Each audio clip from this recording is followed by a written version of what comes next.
peanut butter. And we're live. Yay, we're live. Hey everybody, it's Peter. Finally time for Star Trek Picard. I'm going to talk about episodes 7 and 8, even though we had 9 last week.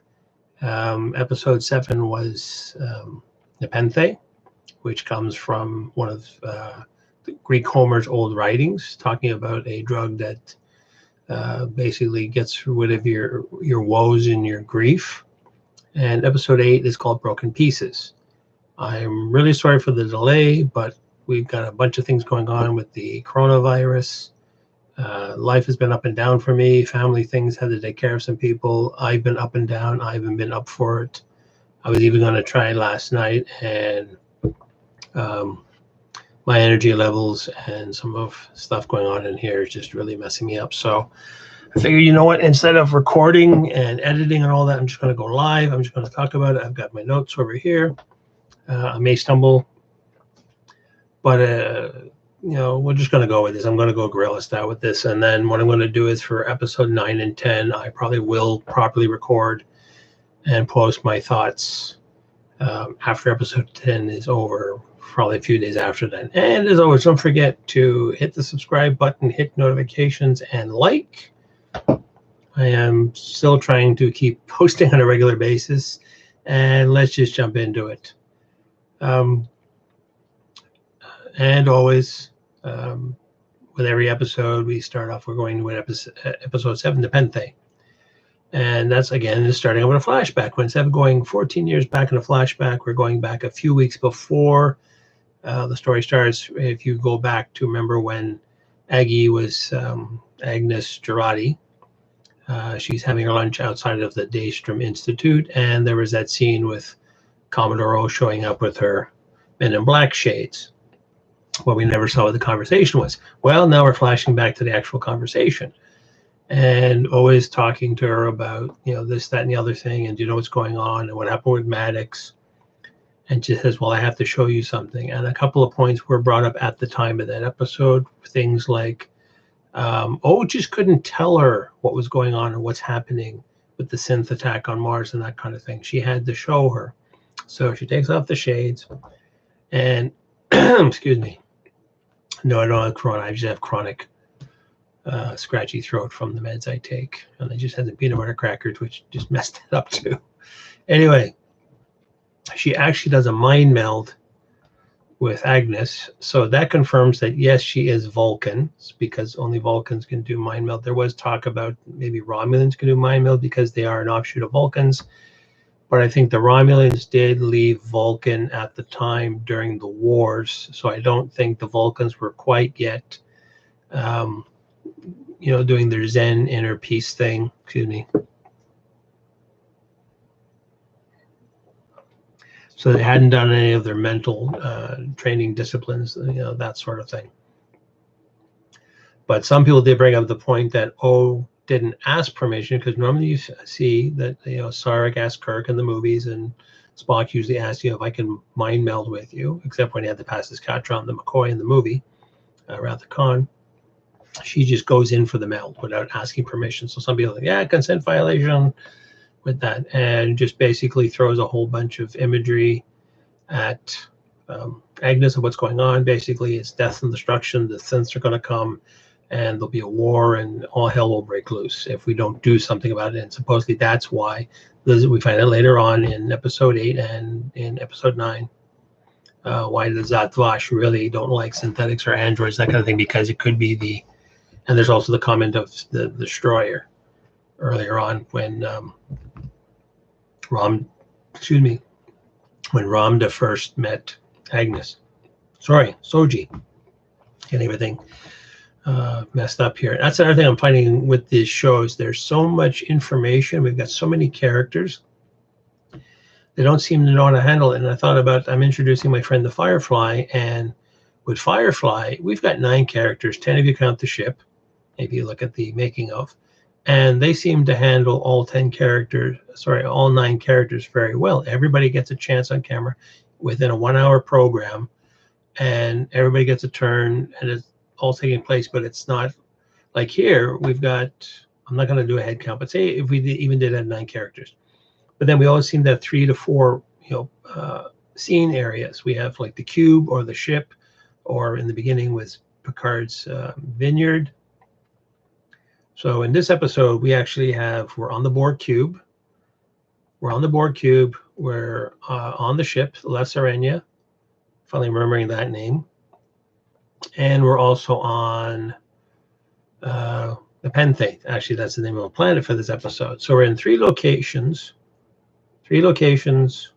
multiple characters, and we're adding characters to the story as we're telling the story. So anyway, to go back to the mind meld, so Agnes is like, oh my God, what do you want me to do? I said, you have to take this blue pill. And it's, I'm not sure on the Urban Dictionary of blue pill. It just made me think of Matrix, but supposedly there is something about blue pills. If you're not sure, look it up. Or if you do happen to know the answer, leave a comment down below what Urban Dictionary blue pill is in this society. So she has to swallow it and chew it. I don't know why that's an important thing. She has to chew it, I guess, so it gets into her bloodstream. But I mean, you can still swallow an actual pill. I take enough pills every day, so I know you just swallow them. I think the only thing I have to chew now is my vitamin D supplement, which is chewable. I wanted actually something to swallow, or a gummy bear or something. But anyway, then we cut back to where are we cutting back to again? We're jumping all over the place. Yeah, we jumped to Nepenthe. And in the previous episode, remember, they would use the gateway that was on the Borg ship that was taken from the other species. If check out my report on episode 6 for that information. And Soji and Picard end up in Nepenthe. Out of the woods we find out it's Kestra, who is actually the daughter of Troy and Riker, and this is the planet that they're on. And we never find out why the planet's called Nepenthe, other than it's a writer's thing. And this is the first time I actually thought that the writers were smart in pointing out, Picard's mechanical heart. He's like, him and Soji go to put their hands up. A girl comes out with a bow and arrow, and it says, "Well, don't aim here because that's a tritanium or whatever it's MacGuffin is made out of his mechanical heart. Aim for my head." So she does. Couple of weird things in and around this first time meet is that Kestra is Riker and Troy's daughter, and you would think after all this time and she's like maybe almost 12, I would say, or maybe slightly younger, that they would have mentioned Picard, or she would have seen a picture of Picard. And actually there's a picture of Picard. We find out later on that she had an older brother who died of a disease that could have been saved by the synths. Again, we have to have all the characters out there of tragedies. That in that picture, she should have known who Picard was because she totally adored her brother and all of the things that her brother did before he died. So that was a weird thing too. So because there's a conversation when they're walking over and said, "I'll take you over to the house." And then the conversation over to the house is, she's talking to Soji. "So is that your dad? Is that your grandfather?" It's like, no. And then it slips out about, "Oh, you must be Data's daughter and you're an android." And Soji just finally flips out, and she's still traumatized by Narek doing his mind games with her, and she's like, "Yeah, whatever, let's just keep this mind going." She's not even sure what's real and what's imaginary anymore, or what's part of the mind screw. So they make their way over to the cottage that they're all living in, and it's like, "Mom, Dad, JeanLuc Picard's here." And it's like, and you should have known 2 minutes before that was Captain Picard. Or, she would have known it's Captain Picard, because I don't know if Riker would have known if Picard was an admiral, that kind of thing. So they probably kept in touch. But it doesn't feel like they did, because there are some conversations where he does say, "This is Commander Riker, this is Commander Troy." He doesn't say Captain Riker, because at the end of Nemesis, Riker takes his ship on the Titan, takes Troy, and actually there was a joke even in Nemesis that he wasn't going to be Riker anymore, he was going to be Mr. Troy, because apparently in Betazoid tradition, you take your wife's name, not the other way around like you do on Earth. What I did find, and I did do a little blurb on episode 7, I'll put a card up there later. I just did my initial thoughts, which I really liked it. I got warm and fuzzies from watching the episode, because it did feel like a Star Trek episode. The 3 actors were really good together. It's like old home week. "Hey, how you doing? Not too bad." Hugs and kisses and everybody's fine and dandy. And it was a nice sit-down thing. It was like a nice, quiet, family episode almost of, everybody getting along and, talking things out. And Riker's just, like, what's going on? And, well, I'm in trouble, Will. Is like, he goes like, shields up. And apparently he has a home defense system because there's the attacks by the Kzinti. And some people got that mixed up. It's not the Zinti, the warrior race from Enterprise. It's the Kzinti. If you ever watched the animated episode, I think it was called The Slaver Weapon, where we meet these cat-like people that had these weird fin ears. And that's the only reference ever in Star Trek of Kzinti. But they are cat-like people. And supposedly they've been running around and having problems on this colony. And he can do scans and stuff because Picard's just like, you better scan for cloak vessels and that kind of thing. Goes, oh, okay. And Riker, when you first get to see him too, he's doing anything. He's cooking, and a lot of people too like, oh, they got replicated and stuff. But if you remember from season 2, Next Generation, Riker was making alien egg omelets that only Worf seemed to like, but he actually had a skillet going and everything in his quarters, and made fresh egg omelets. And there's also a reference of Miles O'Brien. I think it was also in TNG when he was married to Keiko about cooking, and he said that O'Brien's mother also liked to cook from scratch. She wasn't one to use a replicator. And everybody's like, well, why are they like living off the land and stuff like that? And also you think too, Riker also grew up in Alaska. There was a talk about him in the episode where you get to meet his father for the first time and only time, that he also went fishing, but his father, the story was his father caught the fish, and Riker was holding onto the fish. So you would figure he knows how to live off the land. He's not just strictly, technology based. So if they're, living here, and then the real reason they're actually on this planet called Nepenthe is that there is regenerative properties in the soil. You find out later that on top of Kestra, they actually had a son before Thad, short for Thaddeus. And I forgot all about that. Somebody pointed out that there was a Thaddeus Riker, one of Will Riker's ancestors from the Civil War, that is mentioned in Voyager.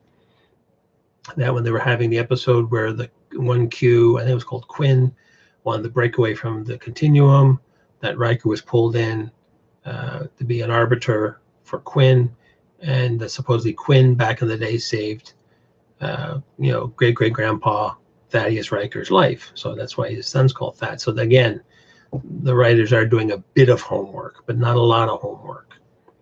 And then we find out later too, the reason Thaddeus died was he picked up some kind of silicon-based virus, and people saying, well, we're carbon-based, life forms. How do you get a silicon-based virus? But supposedly in Enterprise, there was a discovery of a silicon-based virus. I forget which one of the characters picked it up. If you know, again, comment down below.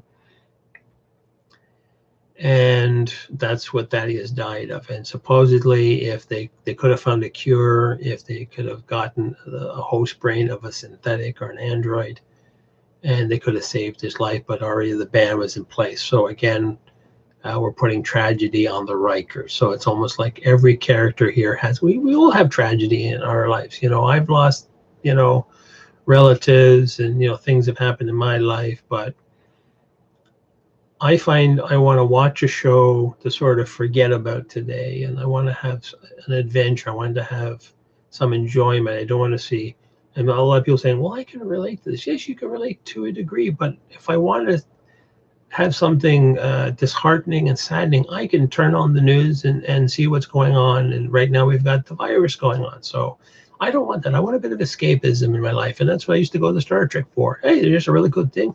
Hey, look, Roddenberry thought there's going to be a really cool future. Go ahead. If I want to see dystopian or dysfunctional science fiction, there's The Expanse and other shows out there like that I can watch, that I tried to watch, but I can't. Or Battlestar Galactica, the new version, excuse me. So there are other outlets if I want to see people that are down and out in a sci-fi environment. But Star Trek, normally as a whole, until we get into DS9 and a bit of Voyager and Enterprise, that we do have more tragedy thrown in there. I guess you want to, again, you have to have conflict. If you watch Chaos on the Bridge, I promote that a lot, which talks about the first 3 years of Next Generation, that they couldn't go with Gene Roddenberry's ideal of a utopian because it's totally impossible to have like a perfect world and not have anything go wrong. What are you going to write about? Every day is a happy ending? No. Yes, every so often you're going to have one, but most stories, if you watch, you have some kind of a conflict, but you do come to a nice solution at the end of the conflict. So that's how things evolve, like how we brought in the Borg and other alien races to, excuse me. You have other alien races that can cause the conflict, but meanwhile, people living on Earth are pretty good. Not the way they're showing in Picard with Raffi living in a trailer park and all these other things. And we're talking about money, and there's supposed to be no money. So again, they're getting that part wrong. Anyway, let's carry on with this. And so we get to have a nice sit-down dinner, and Picard says, like, Riker actually, while he's making pizza, and everybody's like, why is he making pizza? Why not? Why doesn't he make pizza? That didn't bother me. But anyway, Riker, through deductive reasoning, figures out, like, okay, well, you asked me to do this, but you're not going to tell me what's wrong, but I can figure out that, oh, you were being chased by Romulans as something big, and I think it might be something to do with Soji, because Soji had the head tilt at Data sometimes. That's when he's thinking. So Riker figures out what's going on, but he said to Picard, if you want to hang here and hide out, it's fine, but at the end of the episode, they pack up and leave. They get picked up by the La Sirena. And then we cut over to the La Sirena. Again, we're doing the back and forths. And they're held in by a tractor beam by the cube, because I think Narissa wants to sort of, hey, we got to commandeer these guys and see what's going on. Meanwhile, at the same time, we still have Eleanor. He stayed behind after Picard and Soji left, and he's going to help Hugh trying to save the cube and the Borg. So there was a funny scene too with the tractor beam going on with the La Sirena, and they're trying to break free, and Rios says to Raffi, hey, can you break us out of here? And she says, I'm trying. And then they are finally like, oh, so you did something. That wasn't me. And they let us go. And the first thing I'm thinking of is Star Wars Episode 4, after the rescue Princess Leia, and they're on the ship, and she said, oh, they let us go. No, not this ship, sister. It was too easy. What do you know? And then somebody else pointed out too, after they flew off, Narek grabbed a small ship, and he's following them. And somebody said, oh, yeah, that's like Boba Fett in Empire. So there you go. So again, they're drawing on other, I mean, there is a story of, there is only like 37 different variations of storytelling you can do. But what I'm finding with Star Trek is, and Star Trek used to set the standard. I mean, the first Star Wars episode was, set weapons to stun when they're going to grab Princess Leia in the first movie. Well, the term stun came from Star Trek. And even if you watch an older show like Space 1999 from the late 70s, early 80s, they had stun guns. So again, Star Trek set the standard for sci-fi.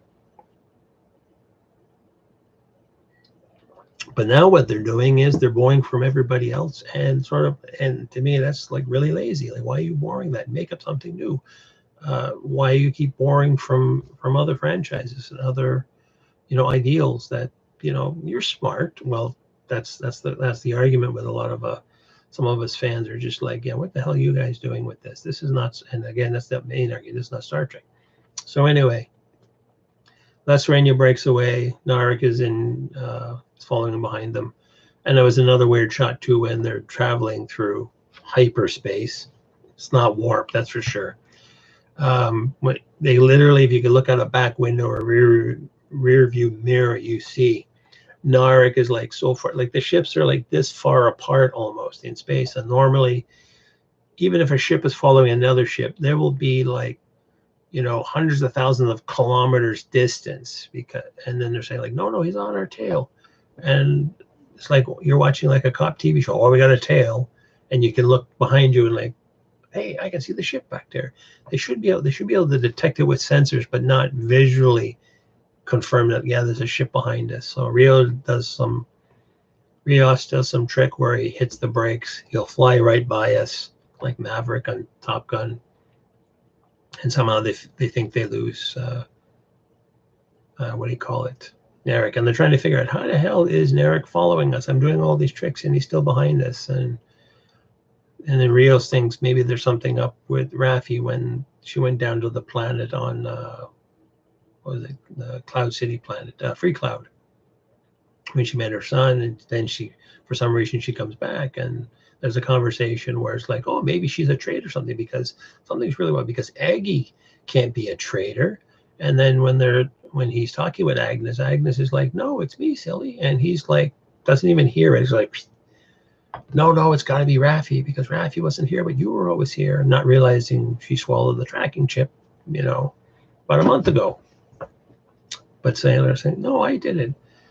And then they're still trying to shake him off, and then she got all guilty and stuff. Oh yeah, she also, when they were stuck on the tractor beam, Agnes just was yelling out, just tell them we don't have anything, we don't have the android, I just want to go home. And she's freaking out. And Alison Pill who plays Agnes, a lot of people are put off by her. I usually like her in other roles, but this one too, yeah, she's a bit of a washcloth, like we used to say in German. Like, why is she here? She's like literally a damsel in distress, and she's normally a strong character, but never been in space, never, and then she's like freaking out all the time. I guess they want to have a character that's not just like, hey, everybody is strong. Well, we're actually going to have a weaker character for a change. So then Raffi says, Rios was like, go take care of her. So Raffi said, okay, Auntie Raffi's going to take care of her. What do you want to do? I'll hook you up. And you think, like, oh, she's going to give her a puff of something. It's like, no, I just want to have some cake and some milk. And okay, we'll go to the galley and we'll set you up. And other comments that a lot of people are noticing too, she likes to throw up a lot.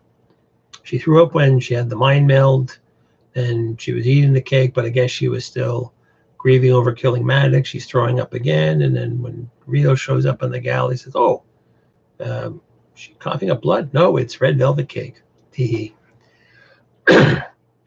So they get her all sorted out, and then Rios calls Raffi back to the bridge of the ship, and then they're trying, we got to get rid of this guy. Why can't we get rid of this guy? And then Agnes takes the initiative, and she replicates some kind of injector system, when I forget what kind of toxic thing, and she injects herself, which basically I think either hinders or breaks down the tracker inside of her, so they lose Narek and make their way to Nepenthe. Everything is sorted out. We find all the backstories on all the characters, and then they're ready to go. And then Picard says, nope, I got my ride showed up, so we're gonna beam up and get out of there. That's episode 7. And yeah, and then we cut into episode 8. Oh yeah, and also, yeah, there's so much bloody stuff going on. It's ridiculous for what they can cram in 1 hour. Totally forgot about what happened on the cube with Eleanor and Hugh are being chased by Narissa after they left the Queen's quarters. So Eleanor is kung fu fighting, sword fighting, and then they bump into Narissa, and there's a bit of a fight going on. Okay, I'll put my sword away. You put your disruptor away. And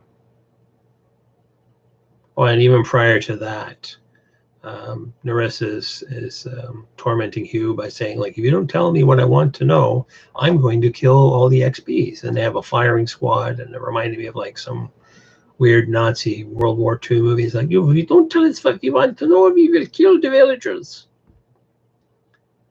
So she shoots a bunch of XBs. She won't say anything, and that's when Narek shows up out of nowhere, sword in hand, slicing and dicing. They get away. Then they said, well, oh, and then Hugh's like, oh, if we go back to the Queen's quarters, fool that I am, we could take control of the Romulan ship. Excuse me. We can take control of the Romulan ship. Sorry, we can take control of the cube.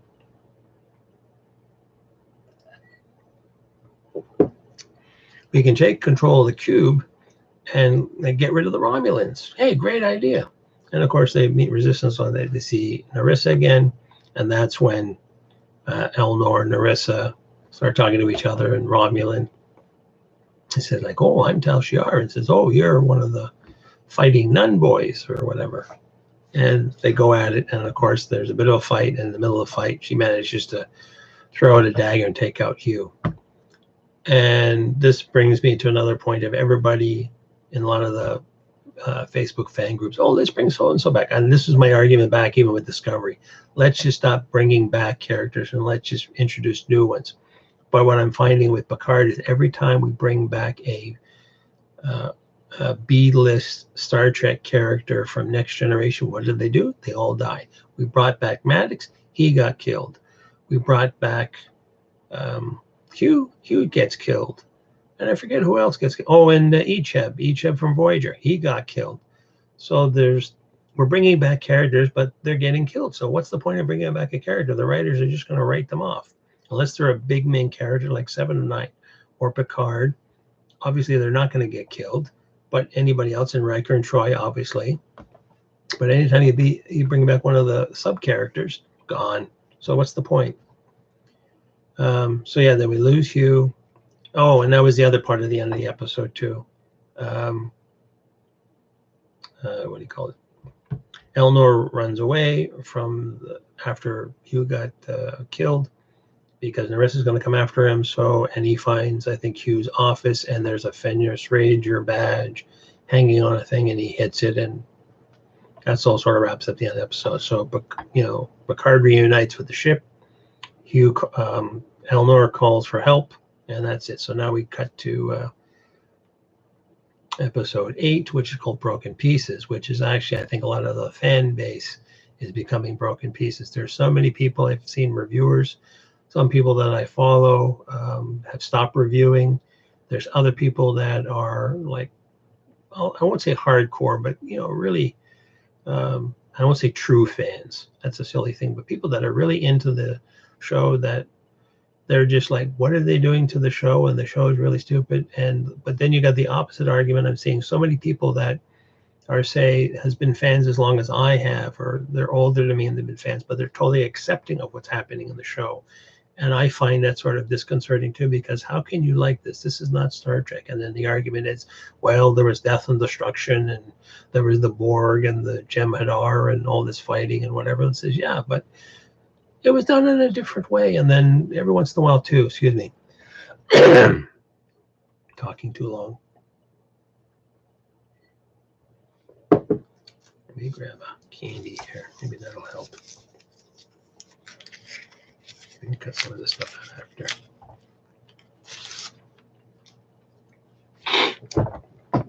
When you see a lot of people are reposting old episodes, and you see like Picard making a big speech, or there was one the other day with 7 of 9 talking to Janeway about something was going wrong with the Doctor, and they were going to get rid of the Doctor, and there was this big morality speech going on. And like, that's really amazing writing.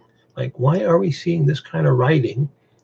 And Picard, we're not. We're just seeing, soap opera style, Twilight, Gilmore Girls, drama, TV drama stuff that's really crappy type of drama. I've watched all sorts of dramas. I was going about my, first season of Westworld, or Person of Interest, were both done by the Nolans. Like, those are really amazing shows. And there's so many other series that have really good writing and all sorts of stuff. And then I'm watching Picard. It's like, what happened to Star Trek? This is not. Same with Discovery. What happened to Star Trek? This is not Star Trek.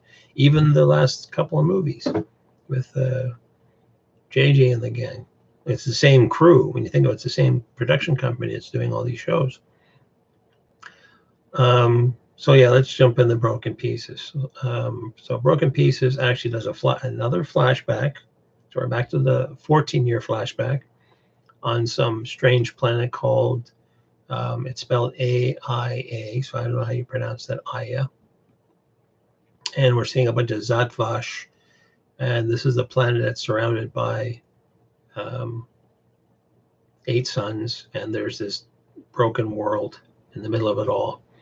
And there's some funky looking hand railing that supposedly the CG wasn't done properly, but it's glowing. And there's this, conclave of Zadvash women, No, I'm the Zodfash men, because you saw the guys in the motorcycle helmets. Those were all males. They weren't females. They were doing all the dirty work, unless the females, like everything, are in charge.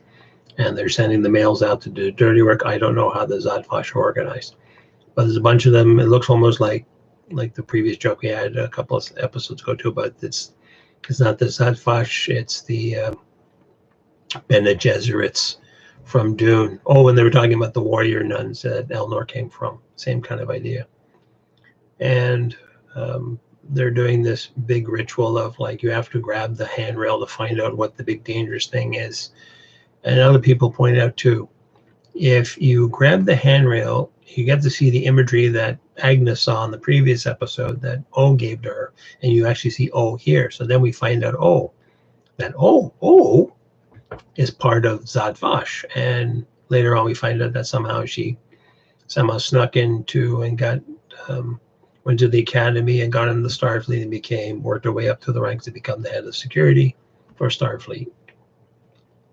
I'm not sure on the time frame that, because it's 14 years ago, so she might have been at this time already in Starfleet and just made her way back to the planet to get more minions to go help. So there's at least a dozen of these women that have to grab the handrail, and of course they all grab the handrail. Then you see the flash imagery. This was another point too. I think Major Grin posted this the other day too, that all the imagery that you see flashing for you, if you stop and freeze frame it, they're all images from, I think it's called Shutterstock or Shutterstock, which is a free web space. Or actually, no, you have to pay for the images. But still, you get the images that they use combined with some of the ones they used in Picard. So like, there's an android face, there's a fetus being born, and all these things that are being flashed. They weren't created in the studio. They just went to a website, paid $60, downloaded about a dozen or so images, and just did this flash thing. And it's like, that's even more lazy. You're not even creating, your own imagery. You're borrowing again from somebody else. So what happens is the women of Zodfash, we had the hand railing, they're all go like, eh, and you see the imagery happening. And the majority of them, if they're not clawing their face off, one of them grabs her disruptor and shoots herself.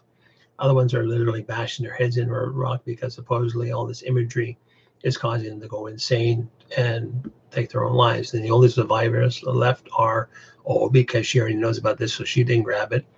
We see Narissa is here, and you see Rhonda, who was in the psych ward before, that was on the cube, and she was the one doing the Tara cards when Soji and Hugh were visiting her a couple episodes back. And then we find out later on that actually Rhonda is anti-Rhonda. Again, that's another silly thing about the show too. They always want to tie in everything so desperately. It's like string theory about, in science, they explain, well, how does gravity work, or how do all these things interact with each other? And I swear, Kurtzman and whoever else, Shaban and all these other showrunners, they all seem to want to, make sure that everything is tied and linked. Everything has to be tied and linked to each other. Like, what's up with that? Why does everything have to be linked together? It's totally ridiculous. But then in some of the stories too, if you look at it, there's, hey, what happened to this mention? Oh, don't worry about it. We forgot about it. We're moving on. So there's a lot of plot points they seem to drop behind too. Yeah, so Rhonda, or Ramda, if I'm saying the name wrong, she actually took care of Narissa and Narek. So again, did she really have to be? She could have just been a Zodfash agent that, and the thing is, she actually survived, but she did go crazy. And then there's a tie-in to that, because supposedly on the ship that got captured, and I think that was hinted on in the previous episode too, when we first met her, that somehow when they were trying to be assimilated because of this stuff going on in her head, actually messed up that Borg cube, and that's why it was disconnected from the hive mind, and how the Romulans were able to find it floating in space, because I guess it was like when Hugh went back to the Borg, and his individuality actually messed up the collective, and then a bunch of them were disenfranchised, or whatever the term is. They were disconnected. Sorry, disconnected from the hive mind, and that's when Lore found them way back when. So this is a similar thing. Her, the madness going on in her brain, actually she's trying to be assimilated, and I guess that disrupted that particular cube, and like I said, they got disconnected. So because then we flash forward, and there's a scene where you have Narissa talking with Auntie Rhonda on a bed somewhere in the cube, and mentioning, don't you worry, you will be avenged, and other stuff. I gotta check my notes here. Yeah, because there's so much stuff going on. It's bloody ridiculous. And the rest of that, they need the vision and whatever. Yeah. And again, more killing. All the characters, these sub characters, the Zad women kill themselves. So again, we got more killing again. Then we jump back to La Serena after Picard and Soji got beamed up, and Rios is just dumbfounded for some reason. We don't know why. We find out later, and he's like, "Huh? What?" We find out later it's because Soji reminds him of somebody else when he used to be first officer on a previous ship. The name of the ship I can't remember, or the captain's name, because again, these are characters going to be mentioned. We're probably going to forget about them because in episode 9 it's not even brought up again. So I don't know why we keep bringing up names of characters and whatever else. What do you call it? Oh yeah, and an interesting point. Remember how some people are saying, what's with the millennial speak in earlier parts of the season? Well, they got us back. You just find those words. There's a couple of nice words they threw at us. Oh yes, the admonition is what they call when the Zadvash women were grabbing the handrail and taking in all the information. And another word they use later on is, I had to look these ones up too, quixotic. And I'll bring it up in a second what quixotic is. Actually, quixotic is exceeding,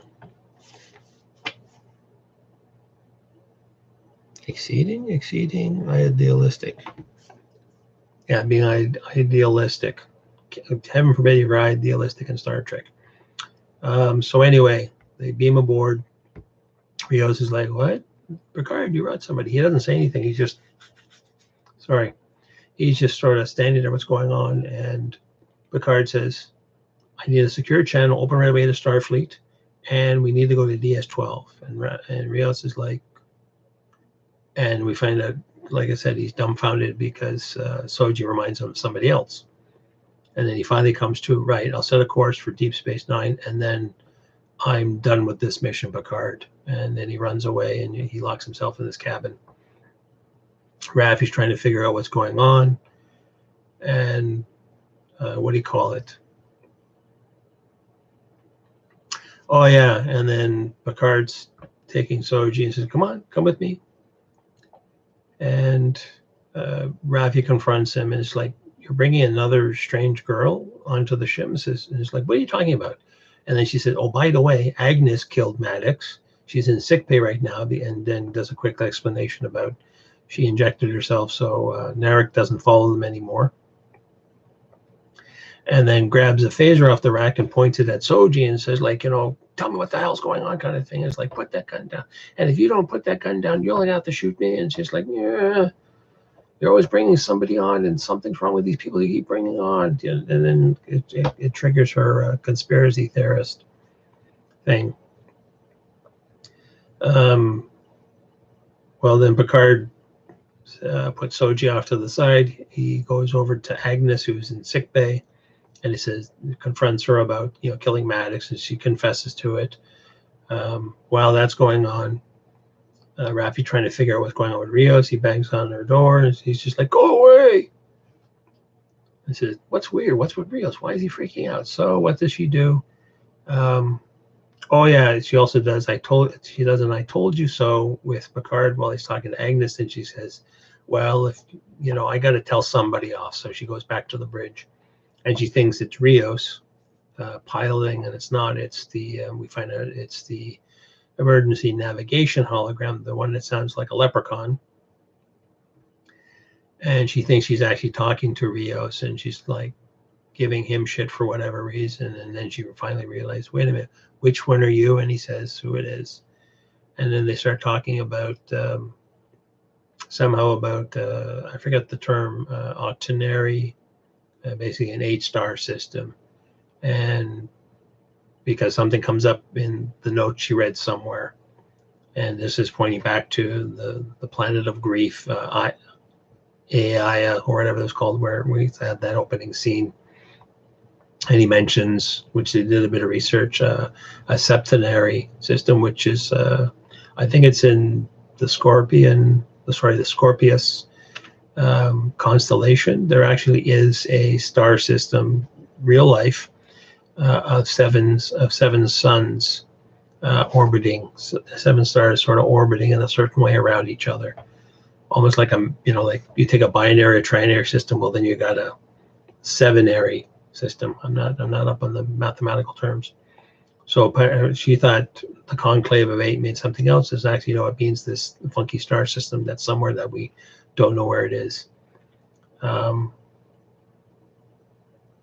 Then what do we do? Oh yes, then we cut back to the mess hall, which they're using IKEA picnic tables. Everybody keeps pointing that out. As Picard talking with Soji while they're eating, having a bit of lunch or something. I guess the bunny corn pizza from the previous episode that everybody went on about. So they're eating dead rabbit. So what? They're sitting down talking, and they end up talking about Data. And what do you call it?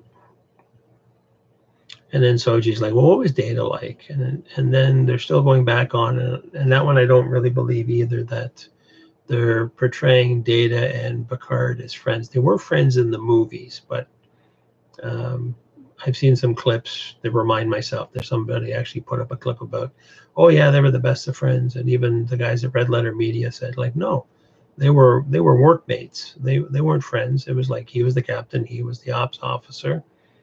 He was friends with Geordi, he was friends with Riker and Troy and everybody else on the ship. He was never buddy with Picard. But the way Picard always talks, like, oh yes, he was nice, he was friendly, he was trying to be humane, he tried to develop a sense of humor, which wasn't very good. And like Picard had nice things to say about Data, but when you see other, like the early episodes of TNG, there was times where Data was going to create a daughter, and Captain Picard's like lost his shit, like, no, not on my ship, you can't go around creating life forms without permission. Like, ask first before you go do something. Or when Data, how many times did Data take over the ship? That kind of thing. So how are they going to be buddy after all this? So yeah, they're just talking and whatever, and then it's like, oh, but Data, it sounds like Data loved you. Well, I love Data too. And it's, again, this weirdness of this sort of soapy talk between the characters. Yes, you can have a genuine affection for something, but it's just the way it's presented. It's sort of like, that's not how the characters usually interact with themselves. It's as if, again, people are just given a premise. Okay, we're going to do a show about Star Trek, and here's some characters, but they're writing them totally differently. And that's, I think, what the frustrating is with a lot of the fan base. That side of the fan base, or whichever camp you want to talk about.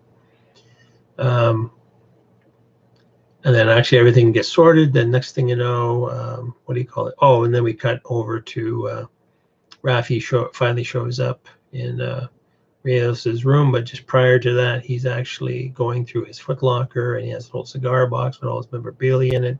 You see he's got a Starfleet uniform like they wore, that Raffi and Picard wore in that previous flashback. In his cigar box, he has a picture of his ex-captain. He has his pips there, his comm badge, and this drawing that he digs out, which we find out later on it's a pencil sketch of him and Jana. And the story is that when he was on the previous ship, while he was still in Starfleet, these two people showed up. One was called Jana. I think the other person was called Beautiful Flower, and they were seeking asylum.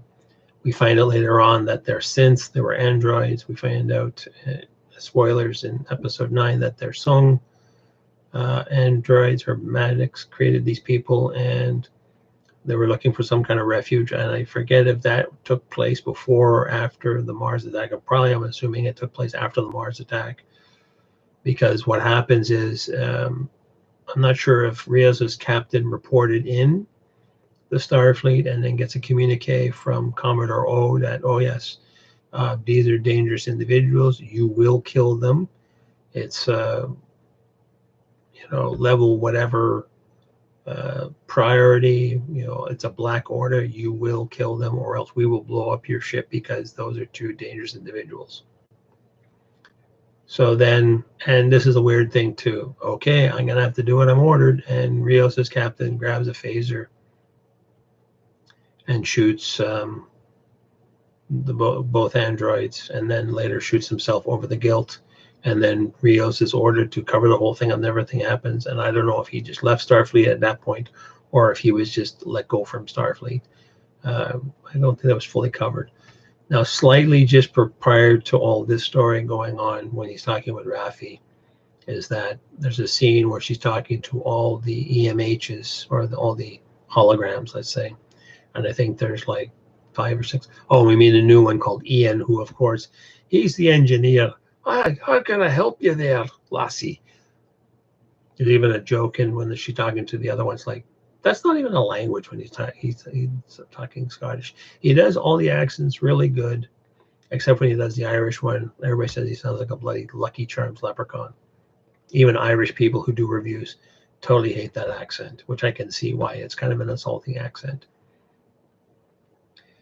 And yeah, before she goes see Rio, she gets the story from the other EMHs, but they can only reveal so much because I think maybe there's a safeguard in place that we're not allowed to divulge Rios' backstory. And then that's when after she talks to these guys. So that was a waste of a scene too. That's why I totally forgot about it, because it's like, again, we're using the Picard Chateau scene in the holodeck to talk to these guys so she can find out what happened, and talks to Rios and, hey honey, what happened? Let's sit down and have a coffee and get things sorted. Then after we get through all that, now we're back into the mess hall again on the picnic tables, and it's all the crew. We've got Agnes finally shows up, and she says, I'm sorry for killing Maddox, and they're like, sorry doesn't make it better, as they say. So they all sit down. So we've got Picard, we've got Soji, we've got Agnes, we've got Raffi, and we've got Rios, all being somber and talking about it. And then we've got about a 5 minute of exposition, and everybody figures out, oh, here's what happened. Somehow Raffi knew that Raffi or Rios said, oh yeah, I think Commodore O was a Romulan Vulcan. Okay, where did this come from? They're basically pulling exposition out of their ass in this scene. They're just basically putting all the pieces together. And then Rios says why he flipped out, because he saw Jana, and Jana looks exactly like Soji. And then to gain her trust, he brings out French fries and peppermint ice cream. And he says, how do I, and everybody's like, Soji's like, how do I remember these things? Well, just like I remember that, like you might like peppermint ice cream and French fries. Okay. He could have said it differently, but it's like, no, here's this stuff. And so they're coming to all these conclusions of why, but it's like it's coming out of nowhere, which again causes confusion, which I think is which is frustrating fans. Then they get all that sorted, and then for some reason, then we cut back to the bridge, and then Soji knows, I know where we have to go. I have to go home now.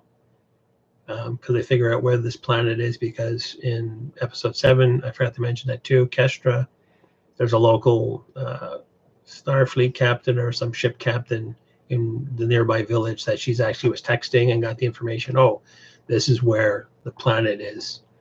They have to go to that is apparently Soji's homeworld. And then there's a scene where Soji is actually taking over the ship, and everybody's like, what's going on? She puts up a force field so they can't get at her. So I know we got to go, and I'm going to fly the ship. And Rios is having none of this, so he sings this Spanish lullaby his mom used to do, which engages a failsafe that basically shuts down the ship. So then it's like, look, if you want to go there, I will take you there. You're not taking my ship. And then there's a whole agreement, because they were going to go to Deep Space 12. Agnes was going to turn herself in for killing Maddox, which we later on, again, spoilers, we find out that that's not going to happen now because change of plans. So the bottom plan of this episode is, once the ship is sorted out, that Soji says, I know a Borg conduit. How do I know there's a Borg conduit somewhere? We don't know. Ask the writers.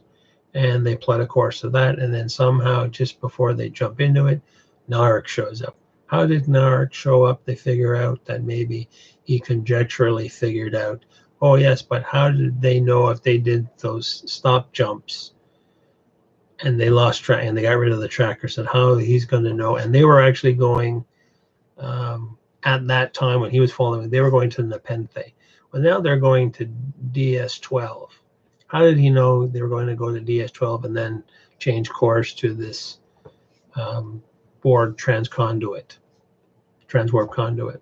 How's he going to know that? Excuse me. And again, totally forgot there's another plot point which is happening on the Borg cube, that 7 of 9 shows up, saves Eleanor from Narissa. They go back to the Queen's quarters. She gets connected. She takes over. We are the Borg. Excuse me. Wow. And while this is going on, they figured, well, if 7 of 9 is here, she might activate all the dormant Borg. How are we going to stop that? And then one of Larissa's flunky says, well, we can just, open up the doors. Somehow there's doors on the Borg cube, and they flash all into space, which does happen. Because they figured, oh, we can take over the Borg. And 7 of 9 is like, we can take over the Borg cube. We can kick all the bad Romulans off and take over things. Another point was brought up too, which is, again, like I was saying before, about they write stuff and they totally forget about it. Remember when they were first on doing the Borg reclamation stuff, and there was all these different scientists there? There was the black lady that Soji helped, put her jumpsuit on, and there was all sorts of other scientists there. Where are all these scientists? They seem to have gone missing. Where did all these people go? We don't know, but I guess they're not part of the story, so they're written out. There's a theory too, because there's been at least 3 to 4 showrunners taking over the show. So it's like Kurtzman did this thing, then Chabon did this thing. I don't know who the next 2 people are. If you happen to know, again, tell me down below.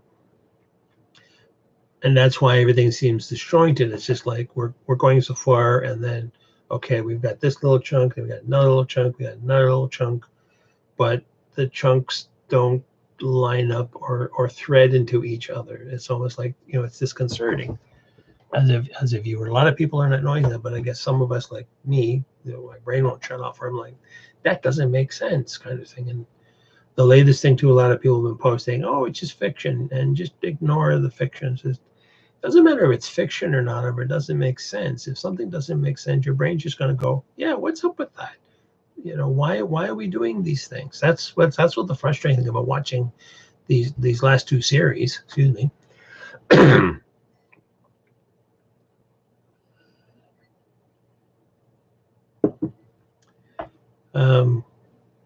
Where was I? Oh yeah. So 7 tries to take over the Borg cube. She gets hooked up with some cables, and then they blow the Borg out into space. They were in the hibernation chambers, or they were in the alcove. Sorry.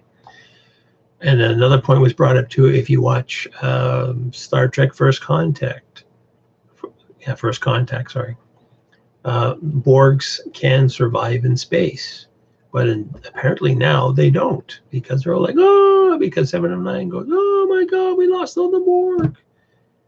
If you're in control of the cube, engage the transporters, beam all the Borg back on, and then mess up the Romulans. It's almost like we lost all these people. What do we do? They're Borg. They survive in space. Remember that? Because when like I was saying, in First Contact, there's a scene where there's Picard, Lieutenant Hawk, and Worf. They go for a spacewalk to try to stop the Borg from messing up the deflector dish to send out a beacon to call for Borg reinforcements.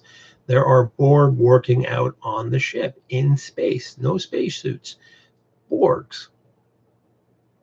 But apparently now, 20 years later, Borgs cannot survive in space. I could see maybe if they were the reclaimed Romulan Borgs and they're humanoid again, so yeah, they will be blown out into space and they won't survive. But these are still Borgs that were not disassembled and had their parts removed, so they're still actual Borg. So they should have been able to survive somehow, but it's not part of the story.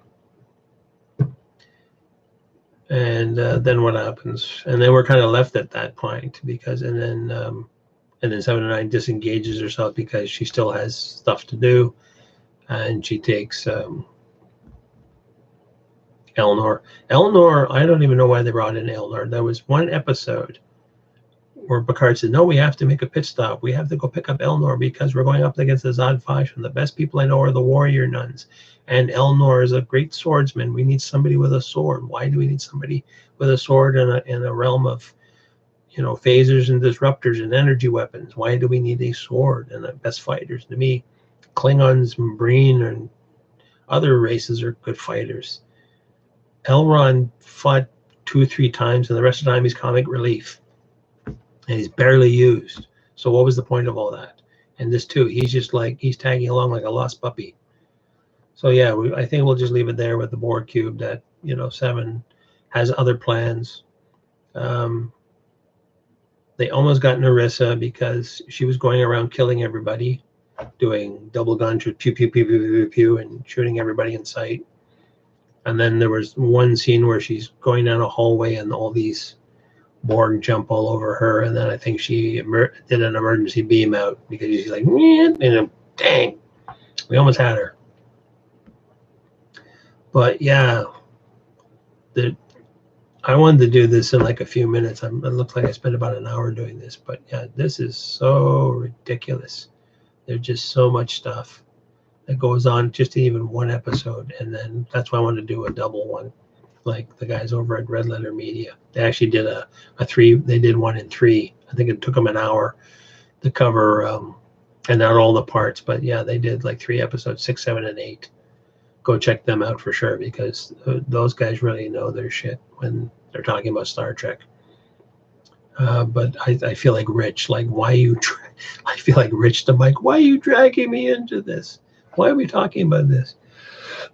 Also, too, the reason I don't like talking so long either, because I lose my throat. My throat right now is really ripped apart by all this talking of total Star Trek nonsense. And we'll just leave it at that. Just a quick note, though, too. Episode 9 had a lot of really weird stuff. I'll cover that, and I'm going to do I'm going to do a 9 and 10 because it's a part 1, part 2. And we'll do that, and we'll leave it at that. So, as always, what did you all think about it? Did you like it? Did you not like it? Don't forget to leave a like for the algorithm. Hit subscribe, hit notifications, and hopefully we will see you in the next video.